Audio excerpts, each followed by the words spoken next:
Assalamualaikum warahmatullahi wabarakatuh. Selamat datang di podcast Tanah, Kuasa, dan Suara. Hari ini kita akan membahas terkait isu kontroversial yang ada di Indonesia, yaitu terkait tambang tumpang pitu yang ada di Banyuwangi. Sebuah proyek yang berdampak pada sosial, lingkungan, dan ekonomi. Dalam hal ini, kita akan membahas podcast ini dari sisi teori median footer, di mana mengapa sih dari sisi pemerintah ini izin tambang selalu dipertahankan dan diperpanjang, tetapi di lain sisi dari masyarakat mengalami penolakan yang signifikan dari tahun ke tahun.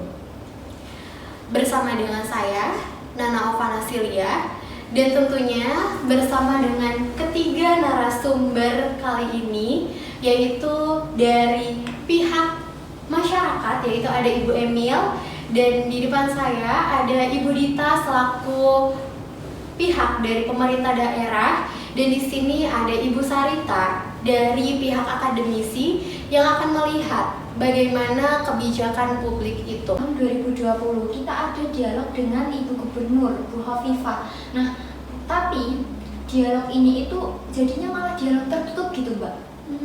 Jadi nggak semua orang itu bisa masuk dan bisa menyampaikan aspirasinya. Dan kita juga sudah menjelaskan gitu, perwakilan dari kita sudah menjelaskan dampak apa aja sih yang kita alami, misalnya kayak banjir, hilangnya mata pencaharian, dan juga risiko bencana itu tadi. Tapi dari setelah Bu keluar dari ruang rapat tersebut ya, kita tuh berharap dapat respon yang tegas dari Ibu Gubernur ini. Tapi yang kita dapat itu malah respon diplomatis, Mbak. Yang seperti, iya nanti kita tinjau, akan ada tim yang turun. Kan itu sangat, itu ya, apa namanya, membingungkan gitu. Sedangkan kita di masyarakat itu sudah benar-benar terdampak gitu. Dan apa ya namanya, jadi kita merasa kalau aspirasi kita itu hanya didengar dari kuping kanan dan keluar dari kuping kiri gitu. Iya, baik. Tidak ada catatan yang signifikan dan balasan yang memang yang dibutuhkan oleh masyarakat gitu ya, Mbak, gitu dalam sisi ini gitu. Mungkin dalam hal ini kita akan melihat dari sisi pemerintah daerah gitu. Tadi kan sudah dari sisi masyarakat, sekarang kita akan mendengar dari sisi pemerintah daerah ini seperti apa gitu kan. Di sini ada Mbak Dita selaku perwakilan dari pemerintah daerah. Di sini tadi kan dari pihak masyarakat ini sudah menjelaskan aspirasinya gitu terkait perizinan tambang ini, mengapa sih dari tahun ke tahun ini terus diperpanjang gitu, memberikan perizinan tambang ini meskipun terdapat penolakan terus-menerus dari masyarakat. Apakah dari pihak pemerintah ini hanya memberikan sebuah catatan saja tapi tidak pada tindak lanjut atau seperti apa? Boleh dijelaskan? Baik, terima kasih atas kesempatannya, Mbak. Jadi kita itu tidak bisa menyangkal bahwasannya sektor pertambangan ini merupakan salah satu pembayar besar pajak bagi penerima negara, baik di pusat maupun daerah seperti itu ya, Mbak. Jadi PT BSI ini itu bahkan diakui sebagai salah satu wajib pajak terbesar di wilayah DJP Jawa Timur 3 pada saat itu seperti itu.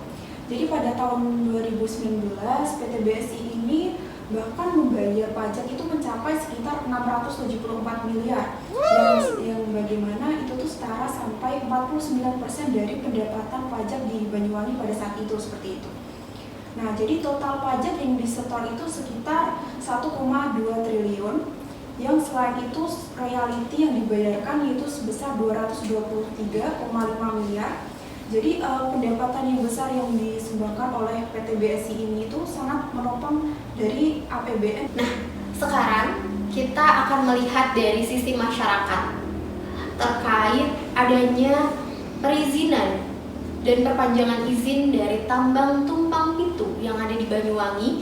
Di sini bersama dengan Ibu Emil.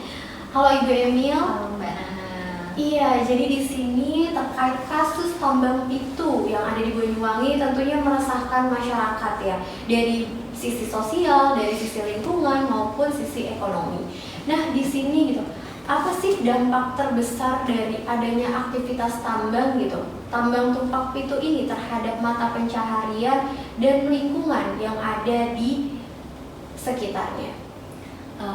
Kalau ditanya dampak apa sih yang paling besar gitu karena adanya tambang tumpang pitu ini bagi kehidupan kita itu ya sejujurnya hilangnya mata pencaharian ya, sama rusaknya lingkungan tempat tinggal kita. Kan dulunya Gunung Tumpang Pitu ini termasuk kawasan hutan lindung, itu menjadi tempat bergantung lah para petani, nelayan, dan juga teman-teman yang bekerja di wisata Pulau Merah. Tapi setelah adanya tambang ini kan sekitar 2000 hektar hutan ini ditebang ya. Nah, dampak dari penebangannya ya kita sendiri, masyarakat yang merasakan. Salah satu contohnya itu meningkatnya intensitas banjir, di mana pada yang paling parah itu ada di tahun 2016. Tanggulnya itu sampai jebol, jadi lumpur dari atas itu turun ke bawah semua. Jadi tahun 1994, ratusan warga desa Pancer ini meninggal karena tsunami. Nah, sebagian warga yang selamat itu karena mereka melarikan diri ke Gunung Tumpang Pitu ini. Nah, kalau gunung ini tuh diratakan oleh tambang, nanti kita itu mau lari kemana?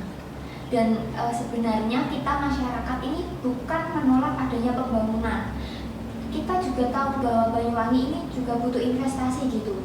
Tapi ya kalau bisa investasi ini janganlah merusak lingkungan, menghilangkan mata pencaharian, dan juga malah mengancam gitu dengan adanya investasi ini. Gitu jadi Dampaknya tentunya teman-teman dampaknya sangat banyak ya dari pembangunan adanya tambang tumpang pitu ini yang dirasakan oleh masyarakat. Tentunya mungkin dari sisi masyarakat ini adakah penolakan, adakah suatu aspirasi yang digaungkan dari masyarakat kepada pemerintah gitu, karena hal ini sudah mengganggu jalannya aktivitas dari perekonomian, sosial, dan lingkungan yang ada di sekitar, yang ada di masyarakat. Kalau dari sisi masyarakat, apakah sudah ada aspirasi yang digaungkan kepada pemerintah gitu, dan apakah sudah ada respon dari pemerintah daerah terkait hal ini? Kalau dari masyarakat sendiri ini tuh udah berulang kali gitu menyampaikan aspirasinya, mulai dari demo dengan pemasangan spanduk, bahkan dengan dialog dengan pemerintah daerah juga kita pernah gitu Mbak. Tapi ya seperti itu, misalnya saja di tahun 2020 kita ini ada dialog dengan Ibu Gubernur Bu Hovifah. Nah, tadi sudah disinggung penjelasan mengenai kenapa izin tambang dari tumpang pitu ini terus diperpanjang, terus diizinkan dari pemerintah daerah. Adanya kontribusi besar yang diberikan oleh pajak perizinan dari tambang tumpang pitu ini. Nah, di sini saya izin menanyakan dan follow up kembali gitu. Apakah dari pemerintah daerah ini sudah memastikan dari kebijakan tambang ini mewakili adanya kepentingan masyarakat gitu di dalamnya, dan bukan hanya kepentingan ekonomi dan elit tertentu? Mungkin bisa dijelaskan dan digambarkan dari pihak pemerintah daerah dalam hal ini. Baik, jadi kami dari pemerintah daerah ini sebenarnya menyadari ya adanya ketidakseimbangan antara penerimaan fiskal dari PT tersebut ke pemerintah seperti itu dengan beban yang dipikul oleh masyarakat yang terkena dampak seperti itu. Jadi kalau menurut kami dari pemerintah, jadi untuk mengatasi hal tersebut, jadi pemerintah harus meninjau kembali tentang kebijakan perpanjangan izin ini. Jadi keputusan atau kebijakan yang diberikan dari pemerintah ini harus juga mempertimbangkan dari masyarakat. Bagaimana kita melihat dari aspek sosialnya, lalu lingkungannya, dan juga keselamatannya saja, bukan hanya tentang penerimaan kontribusi fiskal kepada daerah tersebut seperti itu. Baik, di sini kita sudah melihat dari dua sisi, dari masyarakat dan pemerintah gitu. Ini kita akan melihat dari penjelasan sisi akademisi gitu. Dilemanya antara kepentingan fiskal negara dan penderitaan yang ada di masyarakat gitu. Bagaimana sih teori median footer dapat menjelaskan mengapa gitu kebijakan dari tambang tumpang pitu ini tidak mencerminkan preferensi dari pemilihan. Kemudian dalam kasus tumpang pitu tersebut, pemilih median seharusnya adalah kelompok masyarakat yang mata pencahariannya di sektor lokal seperti petani, nelayan, pariwisata, dan lain-lain. Elit politik dan keberadaan aktor-aktor kunci dengan jejaring kuat di jajaran direksi dan komisaris perusahaan tambang menguatkan dengan elit capture. Artinya kebijakan ini dibentuk berdasarkan kong kali kong elit, bahkan berdasarkan preferensi masyarakat. Hal itulah sebenarnya menjelaskan mengapa izin terus diperpanjang. Selanjutnya dalam situasi ini pemilih median footer digeser oleh pengaruh median elit yang terbentuk dari distribusi kekuasaan, bukan distribusi preferensi masyarakat, yang dimana sikap diam pemerintah seperti yang ditunjukkan oleh Gubernur Jawa Timur tersebut saat didatangi oleh warga mengindikasikan bahwa preferensi kebijakan lebih mendekati elit daripada median footer seperti itu. Jika teori median footer ini berjalan, pemerintah daerah seharusnya merespon langsung penolakan dari masyarakat dan tidak memperpanjang izin yang ada. Namun realitanya terjadi preference distortion di mana pemerintah menjadi lebih responsif